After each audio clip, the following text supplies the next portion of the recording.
সে আল্লাহ পাক বলেন শুনেন, হুয়াল্লাযী আরসালা রাসূলাহু বিল হুদা ওয়া দীনিল হাক্কি লিইয়ুযহিরাহু আলাদ দীনি কুল্লিহি ওয়ালাউ কারিহাল মুশরিকুন। হুয়াল্লাযী আরসালা রাসূলাহু, তিনি আল্লাহ, তিনি আল্লাহ।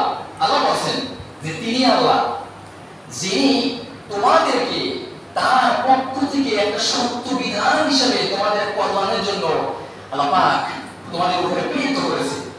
আল্লাহকে তিনি, যিনি তোমাদেরকে অন্য সকল ধর্মের উপরে জয়ী হওয়ার জন্য তার পক্ষ থেকে তোমাদের কল্যাণের জন্য একটা বিধানকে নাযিল করেছেন।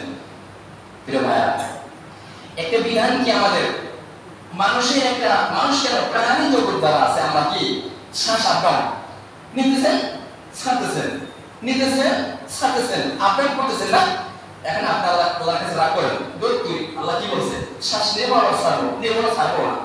দেখেন অবস্থা কি হয়। এটা যখন সত্য, নিজের চোখে দেখা সত্য কথা, আল্লাহ তোমাদের কল্যাণের জন্য কোরআনকে প্রেরিত করেছে। কোরআন তারা অমান্য করবা, দুনিয়ায় লাঞ্ছিত হবা, অপমানিত হবা। এই কোরআন দ্বারা অপমানিত করবা, এই কোরআনের উপরে তারা বিধান তোমাদের জীবন পরিচালনা করবা না। তোমাদের পরিবার, পরিজন, সমাজ, রাষ্ট্রীয় ভাষায় সব জায়গায় কোরআনকে জিন্দা করার জন্য তোমরা যারা চেষ্টা করবা না, তোমরা কিন্তু মুসলমান না। মৃত্যুর পরে তোমাদেরকে 3টা অথবা 5টা কাপড় দিয়ে তোমরা বলতে পারে সত্য, কিন্তু তোমরা মুসলমান নয়, তোমরা আল্লাহ রাসূলের সাক্ষ্য পাবা না।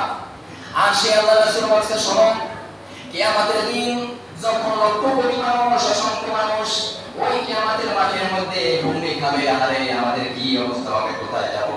সেই সময় প্রিয় ভাইরা শোনেন, আল্লাহ রাসূল বলেছে, সম্পূর্ণ বিশ্বের যত মানুষ আছে, যত নবী আছে, তাদের সর্দার, তাদের নেতা, তাদের অভিভাবক আমি হব, তাদের গার্ডিয়ান আমি হব,